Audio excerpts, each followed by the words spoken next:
Hey, have you seen the prototype in the demo room? When Norris announces it at the keynote, minds are gonna blow. Welcome to Watch Mojo, and today we're counting down our picks for the top 10 times video games roasted celebrities. Ladies and gentlemen.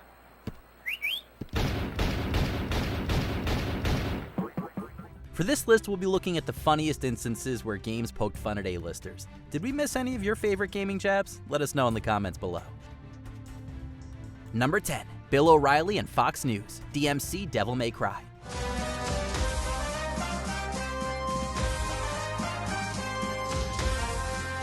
Ironically, this controversial news anchor became the news when a not-so-subtle parody of him appeared in the Devil May Cry series. See, Bill O'Reilly, Bob Barbas, is the so-called king of media, who spouts off propaganda in the name of the demon king Mundus. Then, as if that wasn't bad enough, his boss fight turns him into a literal giant talking head. It's not exactly what you'd call a flattering portrayal, that's for sure. At the end of the day, Barbas is just a fictional character, but the visual similarities to O'Reilly make the reference plenty obvious, especially since Barbas borrows some of O'Reilly's signature catchphrases too. Dead or alive. This is Bob Barbas of the Raptor News Network. Just doing God's work. Number 9. Tom Cruise and Nicole Kidman. Fallout 2. When it comes to Nicole and Tom's marriage, the book is closed, but her memories of shooting Eyes Wide Shut remain. When exploring the Hubologist base in this open-world sequel, you may run into two oddly detailed NPCs. Their names, Juan Cruz and Vicky Goldman. Apparently the two are married actors known for smash hits like Top Bun, Frisky Business, and Days of Rubber. Given all that, it doesn't take a movie buff to figure out who these two are supposed to be. At the time of Fallout 2's release, Cruz and Kidman were still in the midst of their very public romance, which also included their outspoken support of the controversial Church of Scientology. Since Fallout 2 isn't shy about calling Hubology a cult, it's pretty clear how they feel about it. Number 8. Keith David, Saints Row 4. Keith! Where are you, Keith? Matt, do you have a line on Keith? If you're gonna bother having someone like Keith David in your game, you may as well have some fun with it, and that's exactly what Saints Row 4 did. After the fictionalized actor is trapped inside his own mental simulation, he envisions himself in a fistfight with none other than Roddy Piper, also known as David's co-star from the 1988 film They Live. The reference doesn't stop there, though. The entire altercation is a loving homage to their iconic alley fight in the film, all the way down to David's lines. You couldn't even save your own. Keith, listen to me. However, this version leans heavily into the over-the-top choreography, and the results are suitably hilarious. Keith, you know better. Number 7. Bruce Willis, Apocalypse.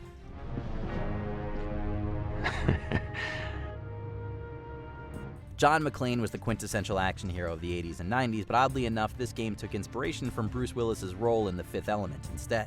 That might have had something to do with the original Die Hard games, which had to be rebranded to Dynamite Cop due to licensing issues. Neither does the actor justice anyways. Apocalypse splurged for Willis's likeness and voice work, but then bafflingly relegated him to a few cringy quips. Eat him up! Keep in mind, his face is literally on the cover. The gameplay features a few blatant rip-offs of his famous stunts, but otherwise, Apocalypse fails to emulate any of Willis's films, at least the good ones. Thought they had me there for a minute. Number 6. Ozzy Osbourne, Brutal Legend.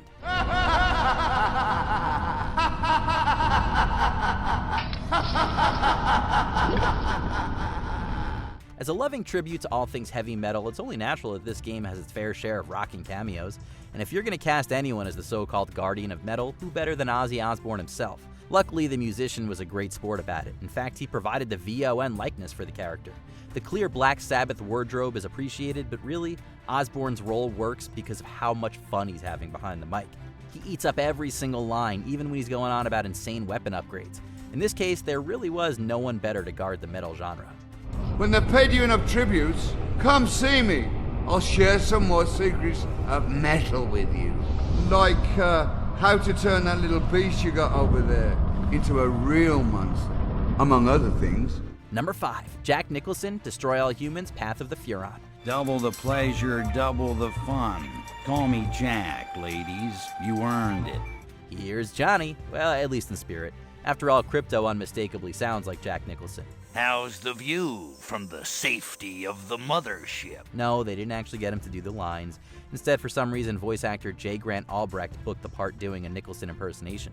He's brought that same signature cadence to the character ever since. The third game, Path of the Furon, paid homage to this inspiration by featuring a knockoff Nicholson by the name of Jack Tripleson. He's a washed-up actor trying to get with some ladies, and it's as amazing as you'd expect. Crypto even says Tripleson's voice is grating, which is doubly ironic considering Albrecht recorded for them both. Fine. My aching head. Number 4, Mark Zuckerberg, Grand Theft Auto 5. I heard him say that he saved America. What, by outsourcing all the jobs?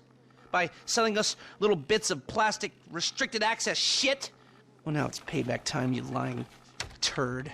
They say there's no such thing as bad publicity, but Facebook may beg to differ after this one. On paper, there's nothing wrong with GTA, including their own fictionalized take on social media. The issue is that they named their in-universe service Life Invader and created a whole side quest about taking down its greedy CEO, who, get this, is rich because he sells the personal data of his user base. Sound familiar? It should, because it's a very pointed jab at Facebook's long-standing privacy issues. Even more damning, Life Invader's CEO Jay Norris has a definite resemblance to Facebook's founder Mark Zuckerberg. Hey, at least the real Zuckerberg didn't get his head blown off. Hello? Oh, Jesus! Number 3, Tom Brady, South Park: The Fractured Butthole.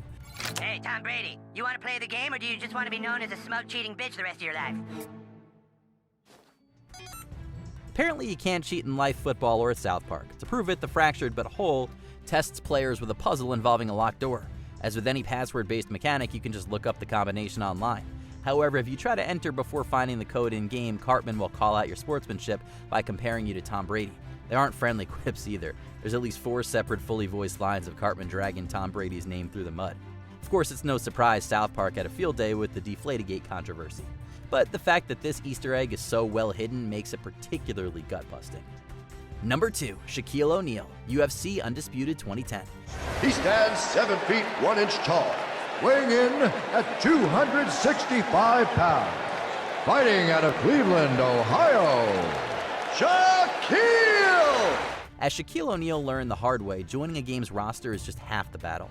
Back in 2010, his love for mixed martial arts earned him a spot as an unlockable character in the well-reviewed Wrestler. But as people soon discovered, he was destined to worm a spot on the bench. Despite his exclusive status, O'Neal's in-game stats were borderline unusable. Apparently it was so bad other characters could knock him out in a single punch. Whether it was an intentional gag or not, UFC Undisputed did not inspire much confidence in O'Neal's boxing career, or really his skills as an athlete at all. Before we continue, be sure to subscribe to our channel and ring the bell to get notified about our latest videos. You have the option to be notified for occasional videos or all of them. If you're on your phone, make sure you go into your settings and switch on notifications. Number 1, Elon Musk, Goat Simulator 3.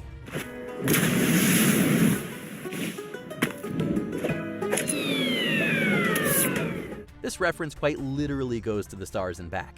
At first, the side quest seems innocent enough, but once you finish putting batteries into the wind turbines, the entire house floats up to the sky.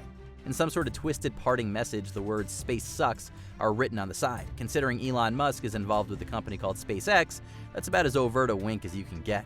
But if you still need more convincing, you only need to walk inside the mansion. There, a hologram greets you as Mr. Snusk. Since this mission is called Clean Energy, too, it's pretty clear that Goat Simulator 3 isn't shy about its politics. Did you enjoy this video? Check out these other clips from WatchMojo, and be sure to subscribe and ring the bell to be notified about our latest videos.